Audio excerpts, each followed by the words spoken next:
Hi, Michael. It's very nice to have you here for the 12th edition of the Ideas for India Conversation series. Just to introduce myself, I'm the South Asia Director of the Energy Policy Institute at the University of Chicago. My guest with me is Professor Michael Greenstone, who's the Milton Friedman Distinguished Service Professor in Economics, the college and the Harris School, Director of the Becker-Friedman Institute at the University of Chicago, and Director of the Energy Policy Institute at the University of Chicago. So he wears a lot of distinguished hats. And we're going to be talking today about environmental regulation in India writ large. Both of us have done a lot of research on air pollution and energy and environment problems in India. And I'm going to be talking to Michael about his work and about what we've learned over that period.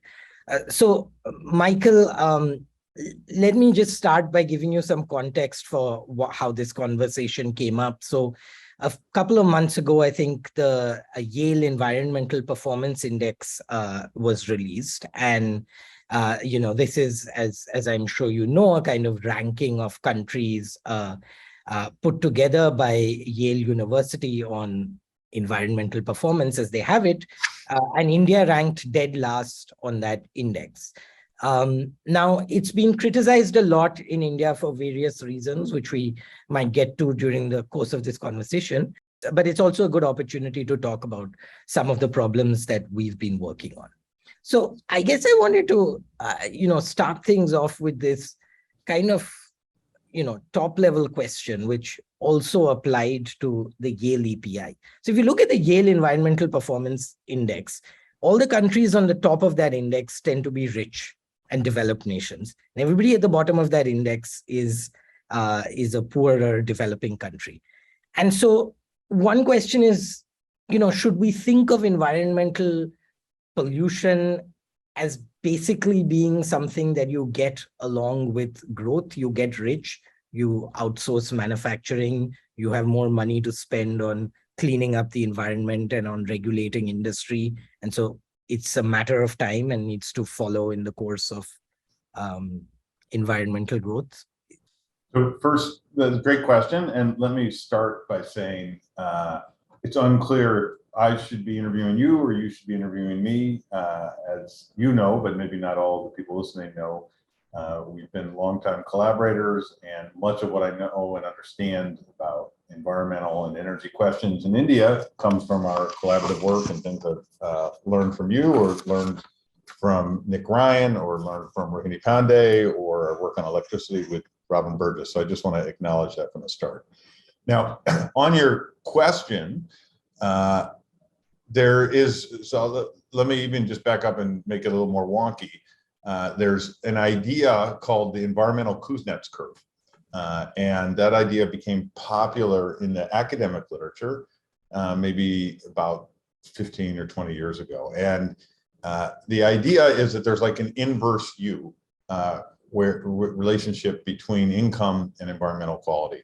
And it goes that the best environmental quality is when societies are very, very poor, or when and they're not producing any pollution, or when they're very, very rich. And the worst is somewhere in the middle, at the top of the inverse U. And in some sense, that idea is could lend great relief to countries like India, which is that the very high levels of pollution in India are just a function of waiting to get rich. And once the country gets rich, it will look like it will have the low levels of air pollution that prevail in many parts of Europe and the United States. I think that it's a great idea. It's one of those ideas that is kind of, it can't be killed because it has such intuitive sense to it. And even though in the data, it's not always so clear that that's the case, it's kind of an idea that's out there. And the reason that I think it's not in the data so clearly as it is in the theory is that there are other factors that determine environmental quality, not just rich. And one thing that you and I have worked a lot on has been, which goes under many guises, what you might call state capacity. And if you don't have, no matter how rich you get, if you don't have a high functioning state or high functioning government, then it's going to be very hard to get to low levels of air pollution. And so that I think it is not a certainty that air quality will improve in India. And I'll just, I should have started with this. I'll just start with, I'll just note some facts. Since 1998, PM 2.5 concentrations, and PM is probably the worst form of air pollution in terms of human health, have increased from about 35 micrograms per cubic meter to about 56 micrograms per cubic meter in India. That's using satellite data that covers the last 2 decades. And that increase in air quality, increase in air pollution has been really consequential for the well-being of people in India. If you take some research associated with the Air Quality Life Index that I created, it would suggest that that increase since 1998 has reduced lifespans by about 2 years.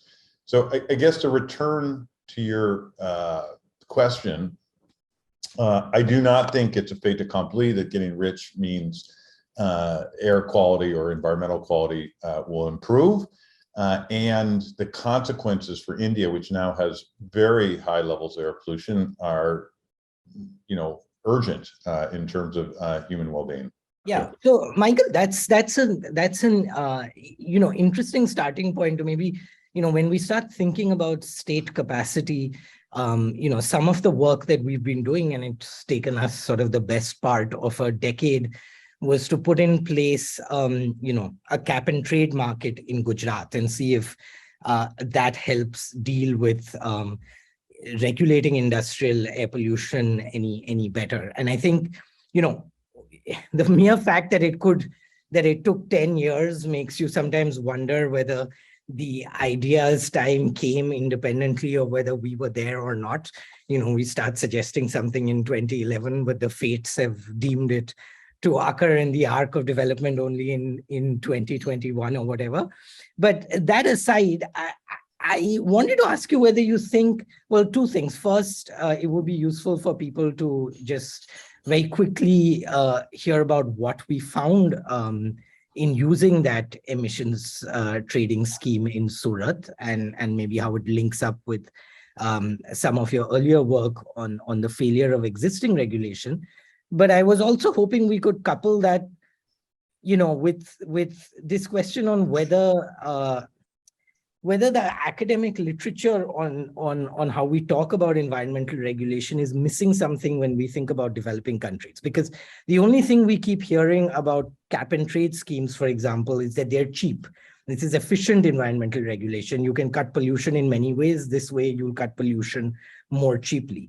But to some extent, what we see in India is you're not able to cut pollution in many ways. And perhaps the biggest contribution of the emission trading scheme, and you can describe exactly what we found, was that you were able to cut pollution this way. Now, that's a very different reason to try out this instrument, and it's not really in the theory as we talk about it. So is there something there, taking on your academic hat, that we need to think differently about? Yeah, so let me even back up a little bit further, and then I'll try and work my way to emissions trading. And I recognize I forgot to mention my first co-author in India was Esther Duflo, who we started working on clean cookstoves in Orissa maybe even 15 years ago, but then began to work in Gujarat with Rohini and Nick. And then we had what we discovered from that, which I think relates to emissions trading, is that we all kind of had this idea that the regulator could perfectly and easily figure out who was polluting what and when. Then just look it up, compare it to the regulations, and go, oh, well, this person is, this plant is above the standards. That'll be that. We'll issue a monetary penalty very quickly, very efficiently, and everyone will get in compliance. We kind of thought, at least I began my work in India thinking that that's the way it worked. It turns out that's not the way it works. It's very difficult for the regulator to often figure out who's polluting what. In some of this early work, we were able to document that the information they were getting was corrupted, where plants were hiring auditors to report low readings, even though the data suggested high readings. And it also turned out that it was not very easy for the regulator to punish plants. Kind of a situation where no one benefits. It's difficult for the regulator to punish plants, but the plants are scared of the regulator because when they do punish them, it's very severe. They can shut them down for periods of time. But of course, that severity makes the regulators, hesitant to impose those penalties. And so it was turned out that it was not at all like the textbook case. The real world was messy, and which I guess brings us to this discussion about emissions trading. And I think at some level, even though we were learning on the ground that things were not so clean and easy, we thought, boy, emissions trading has such a good reputation. As you said, it's cheap, cheap, cheap. It's like the triple win, cheaper for government, cheaper for industry, and would lead to better environmental quality. It's got to be that this will work. And so we set out on this adventure, which I think I'm hesitant to even try and figure out the exact year it began. It could be maybe 10 or 12 years ago. And the first realization was, boy, data is the foundation of emissions trading program. You have to know who is polluting and how much they're polluting, kind of really minute by minute. And so the first part of what we did was to work with the Gujarat Pollution Control Board, and they mandated continuous emissions monitors. These are incredibly cool technologies. You put them on the pipe, and they measure in real time, I guess 15 seconds by 15 seconds or something like that, how much pollution is coming out. And we thought this would be like turning on the light in a dark room, and in and of itself, it would improve environmental quality, as the regulator would have much more reliable information on what was happening. Now, the sad truth was it was a great struggle to get reliable continuous emissions monitors installed.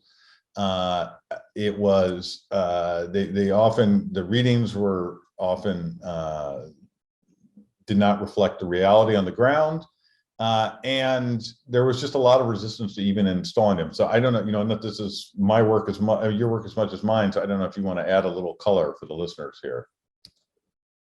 Yeah, no, I think some of the challenges that you see in, regulation without continuous monitoring were very much transferring to continuous monitoring. It's hard for the state to put down a complicated set of rules that that will be obeyed and to use data from that.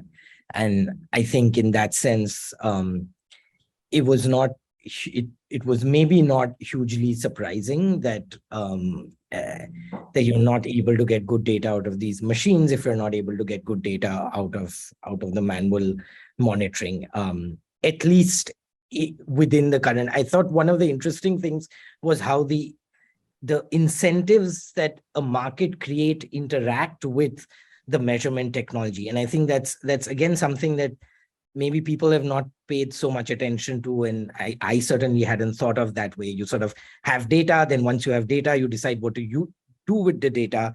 But I think one of the interesting things that we saw was you were never able to get good data out of these continuous monitoring systems, not because the technology is different, but because people have to use them and maintain them, until you put in place a market where there were financial penalties associated with not reporting that data. And there's a larger lesson, I think, in that for India, because the Central Pollution Control Board has mandated these continuous monitoring systems across the country. They talk about that often, and the data is not being used for any purpose. And I think what we saw in Gujarat is that when you don't use this data, what you're getting is pretty meaningless information at the end, low quality and so on. Yeah, and let me just add, so that was, you delivered the punchline. Punchline was continuous emissions monitoring in our research. Terrific idea, not super useful in practice by itself. And not only, but what I was especially struck by was it was just a terrible slog to get people to install the continuous emissions monitors and to get them to install them in a credible way when that was the end in and of itself. But once there was a market and firms were effectively paying for not having reliable readings, it was like turning on the light. And you then saw an enormous improvement in continuous emissions monitoring and in the quality of the monitoring. And that wasn't in the textbooks of how emissions trading systems should work, but the idea that you could use financial penalties that were much smaller piece by piece than like shutting down the plant could induce reliable monitoring. I think that was important result in and of itself. And a key building block to getting to improvements in air quality. So I think maybe now there's been so much buildup. Why don't I just get to the punchline? Yeah. The punchline is we ran an experiment with the Gujarat Pollution Control Board. About 150 plants or industries were randomly assigned to a treatment group, just like in a regular experiment. And 150 were assigned to a control group. In the treatment group, they were regulated through an emissions trading program where they had to pay effectively and hold permits for every unit of pollution, in this case, particulates, that they emitted. In the control group, they continued to be regulated in the standard way, which was periodic, maybe once or twice a year, visits by the regulator, very clunky penalties that, as we were talking about, plants could be closed, but not much else. And this remarkable thing happened. In the treatment group, emissions went down by about 25% relative to the control group. And so you can say emissions trading caused about a 25% reduction in 20 to 25% reduction in particulates emissions in among the 150 treatment plants. And so that was not in the textbooks either. In the textbooks was much more about cost savings. And what we were able to show is you not only can get very low costs on industry from the flexibility market, but the regulator's ability to bring pollution down was greatly enhanced. And so that was kind of a surprising, for me, it was a finding that I didn't expect. And then, since everyone likes Hollywood endings, the Hollywood ending of that is the Gujarat Pollution Control Board in the state of Gujarat was so taken with the results that they have now expanding emissions trading from Surat, which is where the pilot was, to other parts of Gujarat for particulates. And we signed an MOU with the chief minister back in May to help develop an emissions trading program for carbon dioxide for the state of Gujarat. And so it's kind of a victory for research. It's a victory for using research to help guide policy. But I think much more so on the improving state capacity than on the way we might have thought that emissions trading were going to work. I don't know if that's your interpretation as well. No, I think so. And I mean, I guess that's something I wanted to probe a little bit with you, because I remember when I started this project, one concern I had was, okay, this is at least as an academic matter, kind of boring. We'll make this rule and then they'll obey the rule and then we'll say they obeyed the rule. So of course, right. And so I remember almost starting out thinking this may not be of great academic interest to people. They might think it's obvious.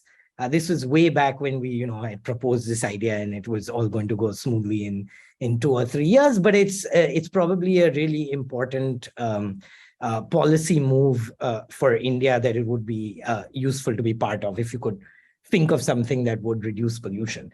And that's kind of sort of the sense I got from many other environmental economists who I was talking to, naming no names. And so I guess my question is there something missing about how more broadly as a profession of academics? I mean, a lot of your work, including your work with REMA, is asking a question that you could crudely frame as does this regulation work? And that's also the question that any government, minister or official will ask you when you come with an idea: is this going to work? But the will this work or not work is completely missing in any of the sort of classroom teaching that at least I went through in any environmental economics courses I did, which took whether it works or not as given, and then we're analyzing distribution or efficiency or costs or, things of that nature. And I'm wondering whether as someone who's been a journal editor and as someone in the profession, are there more systematic ways to think about this interaction of state capacity and instruments that you use? Do you think people are coming more around to recognizing that the whether it works question is first order and, efficiency? It's interesting. I was actually trained as a labor economics student. And I remember, the fundamental question when there was some kind of program evaluation in labor economics was always, well, are those just black marks on a white page, or does this policy actually produce something? And in labor economics, quite often job training programs don't deliver what they're supposed to deliver, and things like that. And I think in energy and environmental economics, there had not been quite that connection to the real world. And so you had these kind of truisms. You had these truisms that the emissions markets work. We don't even really need to evaluate them. I think that's probably what people were whispering in your ear. Why would you bother doing this? We know from the textbook that's going to work. I want to connect that to the environmental Kuznets curve. Don't worry. You're just going to get rich. And once you get rich, everything will be fine. But in a lot of parts of the world, there's a lot of gray. And I think that gray is where a lot of the most interesting problems exist, most important problems, and where through, careful understanding of the incentives that people face, the different actors, the regulator, the polluter, the public, through careful examination of that, you can devise solutions to what at times can seem like intractable problems. I think my initial collaborator in all this, Esther DeFlo, I think refers that to as, being a plumber and trying to make sure that the pipes work correctly, and you have to tighten one pipe to the other.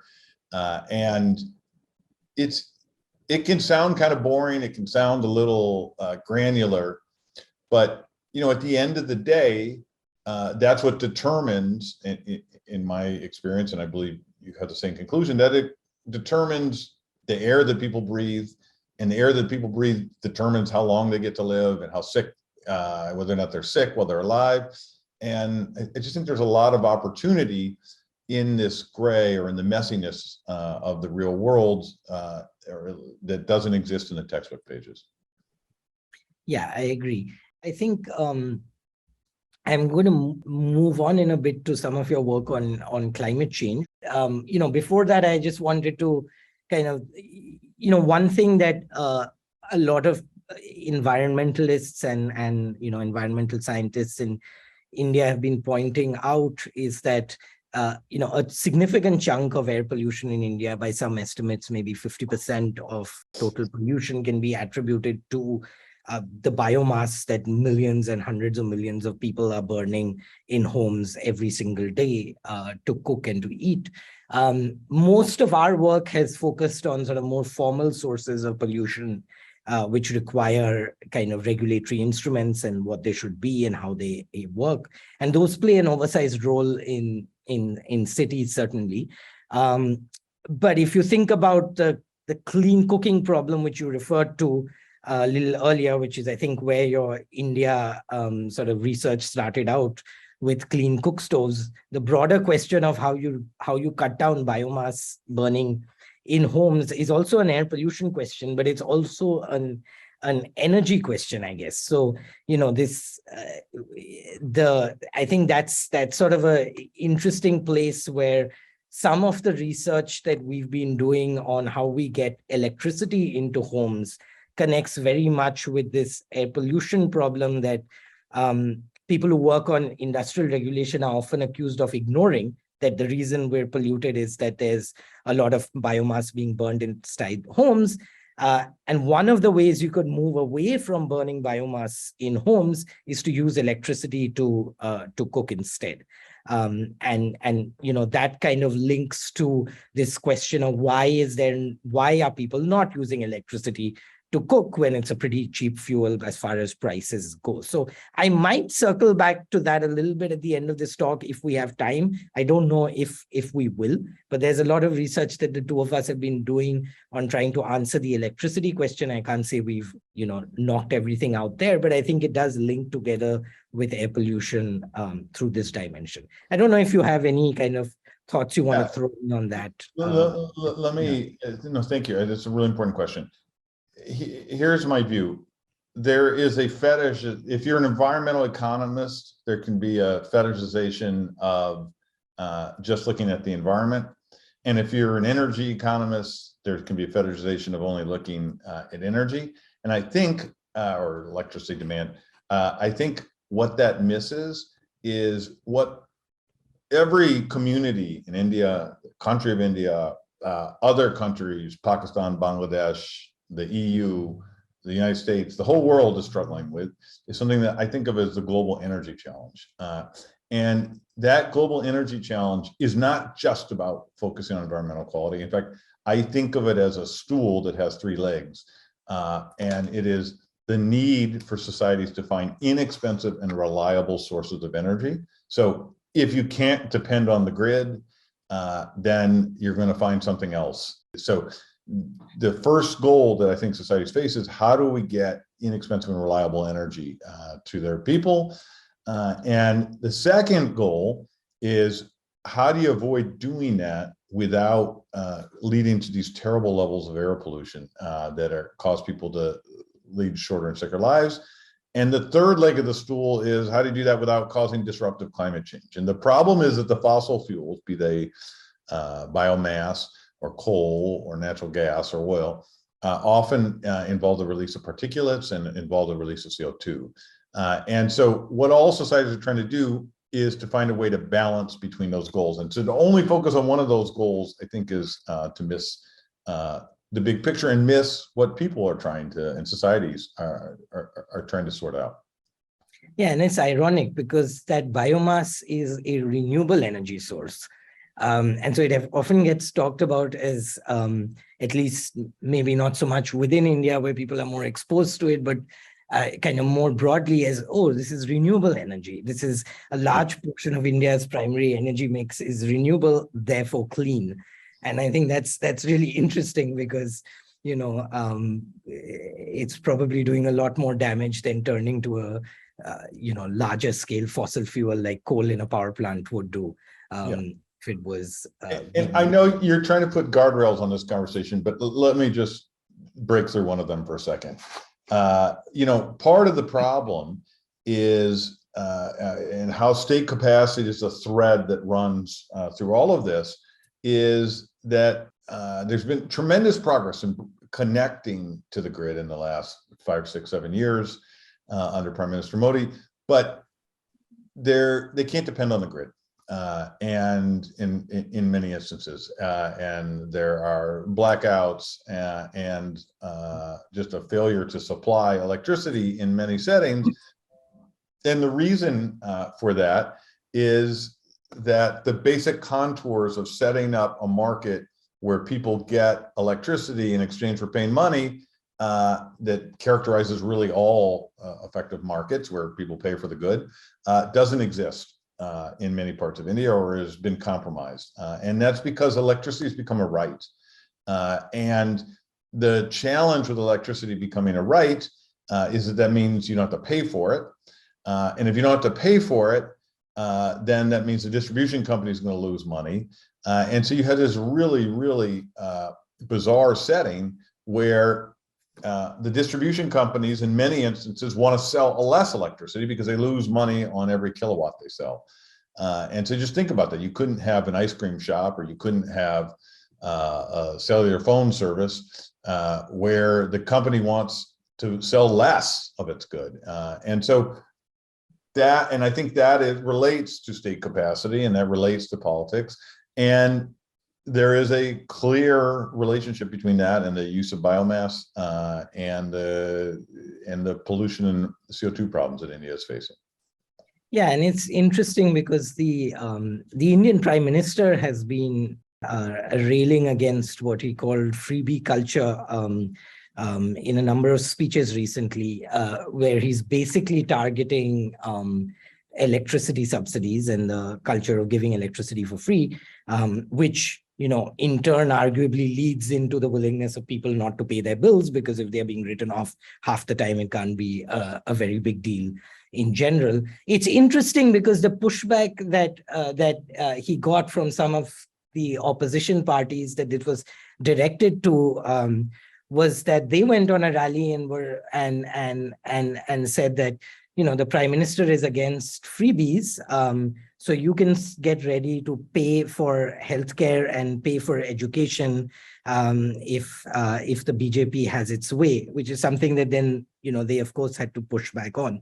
But it underscores this really interesting question that you have to philosophically distinguish between things like healthcare and education, or maybe you don't, but at least a lot of people, including many economists, are perfectly happy thinking of healthcare and education as being goods and services that the government provides and pays for, without necessarily thinking electricity is in that same bucket. But what you're seeing in this kind of political conversation in India is a contestation of that fact. Yes, conveniently for political rhetorical purposes, but it was very clear that there wasn't a pat response as to why is it that if you're saying you're against freebie culture, it's going to apply only to electricity and it's not going to apply to your school suddenly becoming expensive. And yeah, you know, I don't know if you've got a one line as an economist answer as to why one should be a market and the other should not be.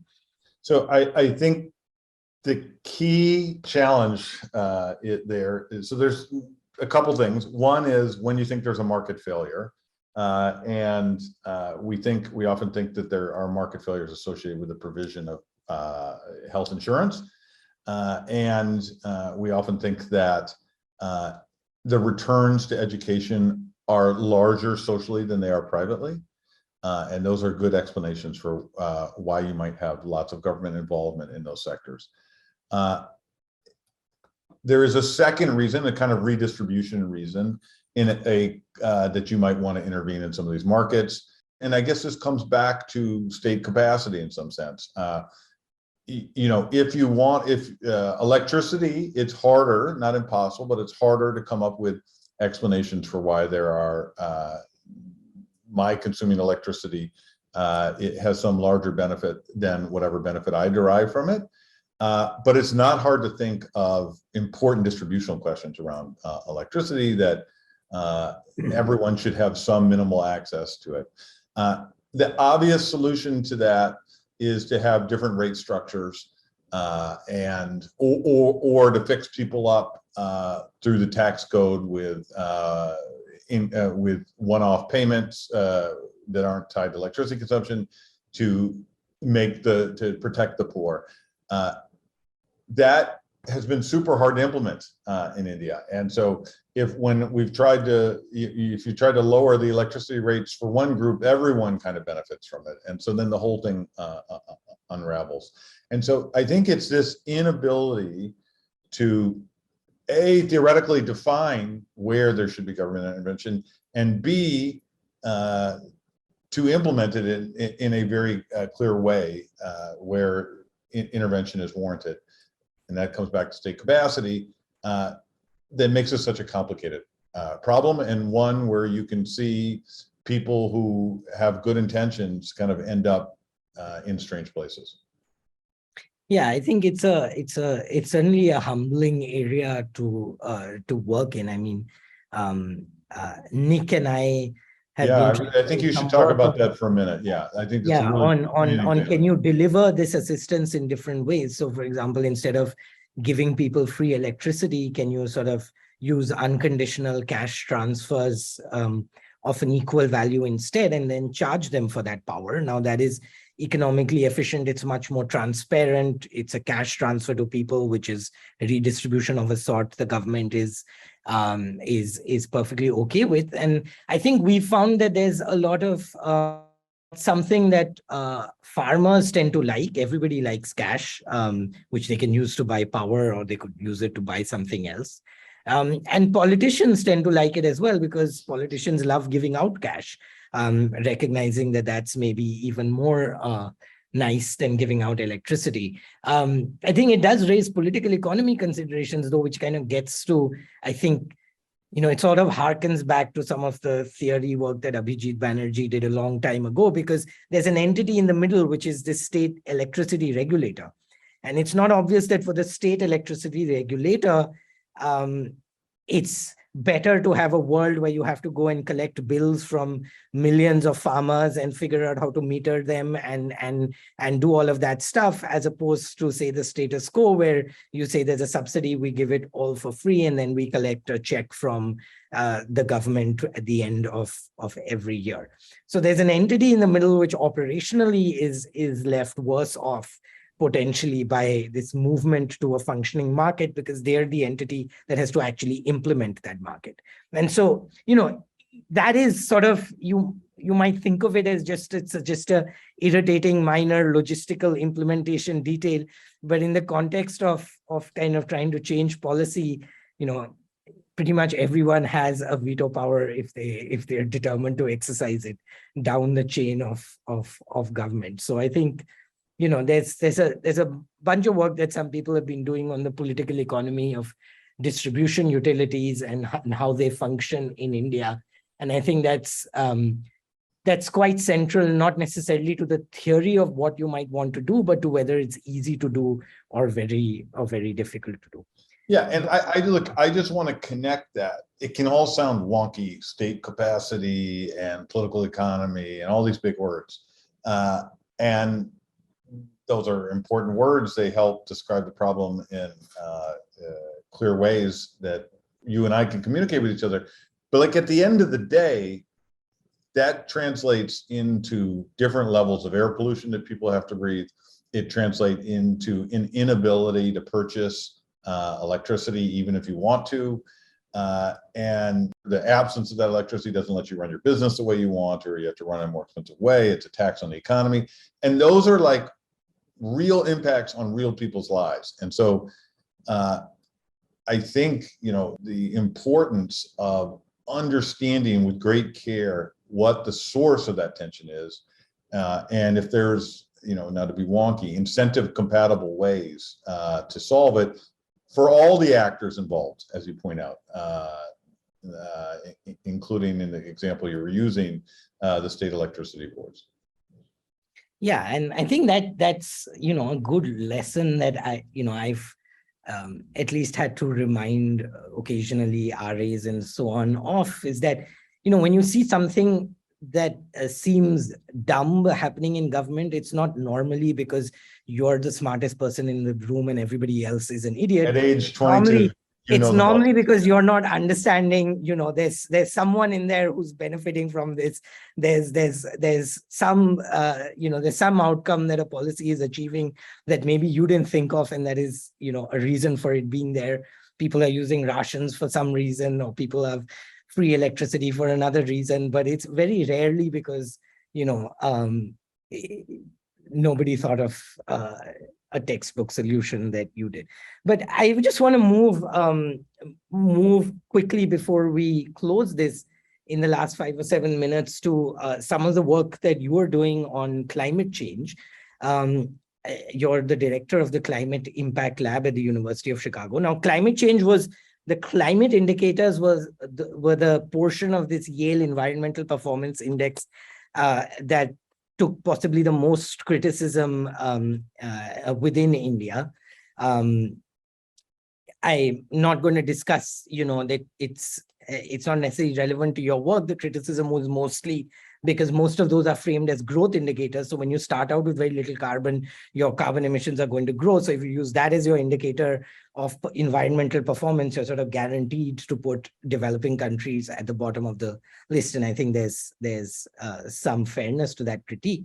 But at the Climate Impact Lab, you've been working a lot on trying to aggregate, and feel free to correct me if this is not the one-line summary you would use. You've been trying to do a lot of work as a big team on trying to aggregate up measures of damages from global climate change and use those empirically founded damages to come up with a social cost of carbon. And I guess I had sort of two questions to that. One, climate change is a global problem, and in international climate negotiations, we're not using a social cost of carbon to apportion responsibility. We're using national targets. And so why should we use estimates of damages to come up with a social cost of carbon when you could argue that, once you come out of a Paris meeting or anything else, you've already got your country target in mind, and any prices you set should be, set to meet that country target. So how do you think about this academic strand of work, which is trying to come up with a social cost of carbon, as interacting with what governments are actually doing, which is when they go to these meetings, they say we will cut emissions by so much, or we will cap emissions to this level of 2005 values, or so on? So let me start with like the kind of use case that motivated setting up the Climate Impact Lab. So it came out of my time in the US government, and the way the US government works for regulations, so in particular climate regulations, is there has to be a cost-benefit analysis. And the cost-benefit analysis is some effort to assess whether or not a policy or regulation that would restrict CO2 emissions is worth it. And the costs there are the costs on industry and consumers, and the benefits are the reduction in CO2. And that's like the granular, that's the policymaking that actually happens.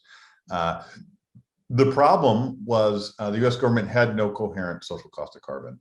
And so you had maybe like the EPA, the Environmental Protection Agency, arguing that every ton of CO2, the damages from that were infinite. And you had other agencies, maybe like the Department of Transportation, that wants to promote driving, at least in this period when I worked in the Obama administration, arguing that the social cost of carbon should be zero. And so the idea, because they want to promote more driving, and the idea was, hey, if you have a fight between tons of CO2 and dollars, the dollars are always going to win.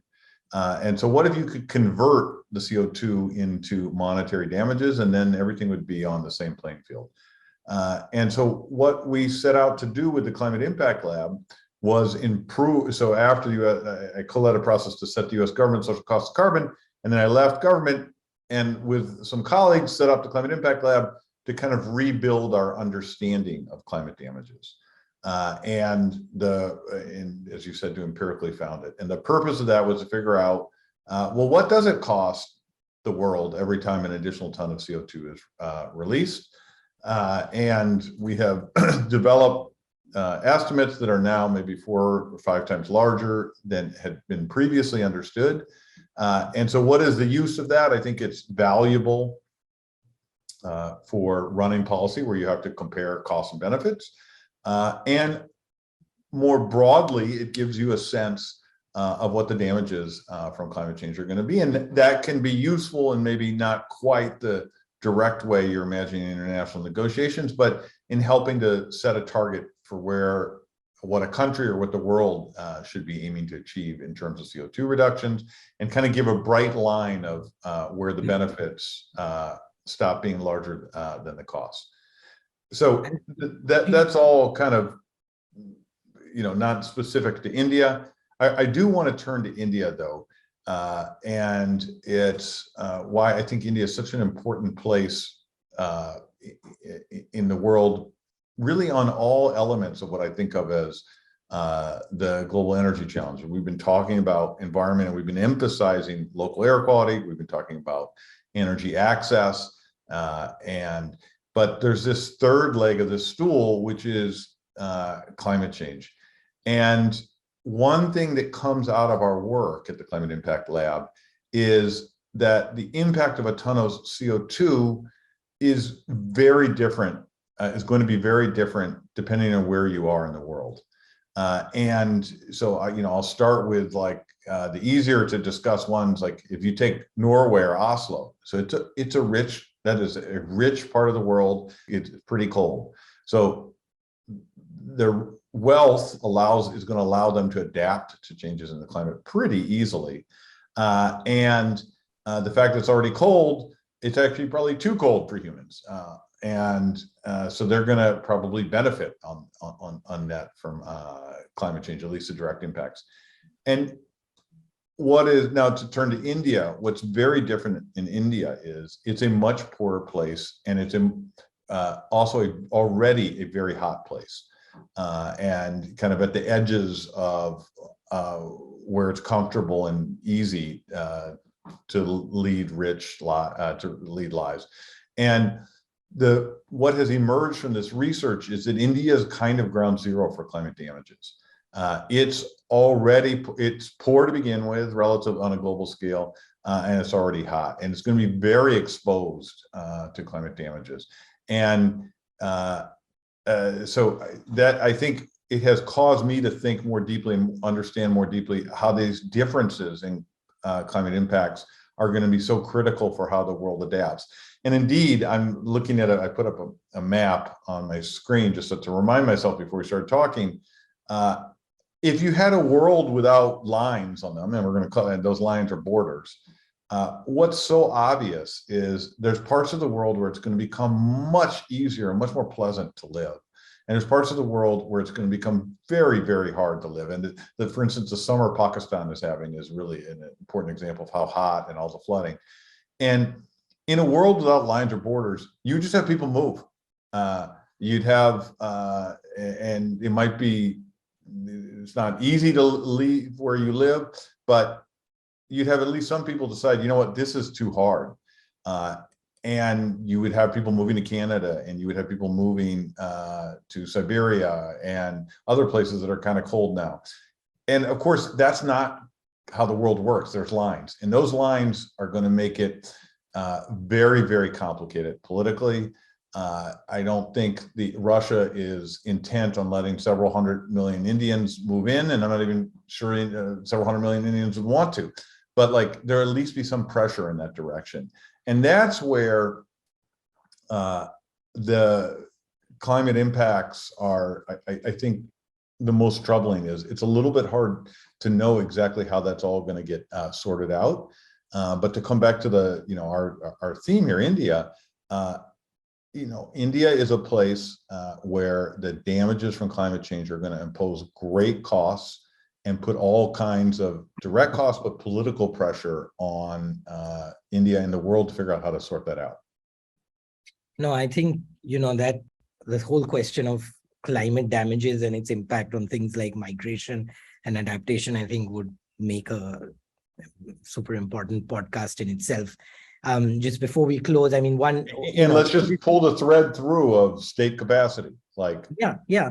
And one thing we've seen, so India and Pakistan, the Pakistan Prime Minister just yesterday announced that they want to reopen the trade links between India and Pakistan, because after this flood and the summer, food prices are through the roof in Pakistan, and the only way in which you might be able to survive is you import food from your neighbors. So, that's an example of you have politics coming in the way. And now in the light of these dramatic climate damages, and I think a growing recognition that they're not getting better, they're going to get worse, you've actually potentially have a breakthrough and have some trade. But that's goods and services, it's not people. And, as you point out, what would really be effective adaptation is to move people. And there doesn't seem to be much hope that will that can happen in the world we live in. And I'll add, I know we're kind of out of time here, but I'll just add, I think I somewhat probably naively had too high expectations about state capacity globally. And where I've really kind of adjusted downwards is after the coronavirus crisis. And you just saw countries around the world so obvious what was happening. In many instances, it was clear what needed to happen. And you just had countries around the world having a hard time protecting their own people, and certainly a terrible time trying to collaborate.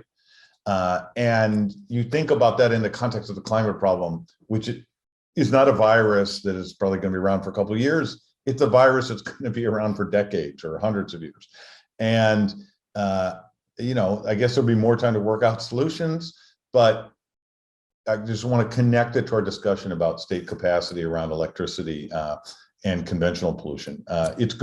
Dealing with climate change is going to require a lot of state capacity. Yeah. No, I think that's a nice analogy. If there was what coronavirus has convinced me of is, if there's ever an alien invasion, then the world is not going to put a successful counterattack, and maybe climate change is akin to that. But yeah. I think we're out of time. So thanks very much, Michael, for joining me for this and making time. And I think this is the last of the I4I conversation series. So this conversation is the capstone. Well, thank you for leading this discussion. And as I tried to say at the outset, it was a flip of the coin. I think, should I be interviewing you or should you be interviewing me? And I'm glad we were able to have a fulsome conversation. Yeah. Thanks, Michael.